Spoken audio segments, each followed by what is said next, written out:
આ છે કેરળના પદ્મનાભ સ્વામી મંદિરના રહસ્યમય ખજાના પર એક સંક્ષિપ્ત વિશ્લેષણ.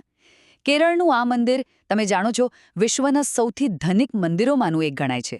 અને આ મંદિર ત્યારે આખી દુનિયામાં ચર્ચાનું કેન્દ્ર બન્યું જ્યારે 2011માં સુપ્રીમ કોર્ટના આદેશ પર એની સદીઓથી બંધ પડેલી ભૂગર્ભ તિજોરીઓ ખોલવામાં આવી. તો પહેલી વાત, એક ખજાનો જે મળ્યો અને તેમાંથી જે બહાર આવ્યું ને, એ તો ખરેખર અકલ્પનીય હતું.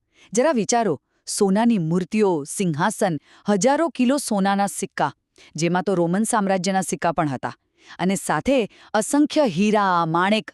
આ બધી સંપત્તિ સદીઓ દરમિયાન ચેર, પંડ્યા અને ત્રાવણકોર જેવા રાજવી પરિવારોએ ભગવાનને ચડાવેલા દાનમાંથી ભેગી થઈ હતી. બીજું, એક રહસ્ય જે હજી ઉકેલાયું નથી. જુઓ, 5 તિજોરીઓ તો ખોરી દેવાય, પણ તિજોરી બી નામનો છઠ્ઠો દરવાજો આજે પણ બંધ છે. એવી દ્રઢ માન્યતા છે કે આ દરવાજો નાગબંધમ નામના શક્તિશાળી મંત્રોથી સુરક્ષિત છે, અને તેને ખોલવાનો પ્રયાસ કરવો એટલે મોટી આફતને આમંત્રણ આપવા બરાબર. અને આ જ ધાર્મિક આસ્થાને કારણે સુપ્રીમ કોર્ટ પણ તેને ખોલવાની મંજૂરી નથી આપી. અને છેલ્લે, આ ખજાનાના સંચાલનનો અધિકાર કોનો? વાત છે 1750ની, જ્યારે મહારાજા માર્તંડ વર્માએ પોતાનું રાજ્ય ભગવાન પદ્મનાભને સોંપી દીધું અને પદ્મનાભ દાસ એટલે કે ભગવાનના સેવક તરીકે શાસન કર્યું.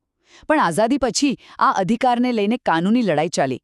આખરે 2020માં સુપ્રીમ કોર્ટે ત્રાવણકોર શાહી પરિવારના મંદિરના સંચાલનના અધિકારને માન્ય રાખ્યો.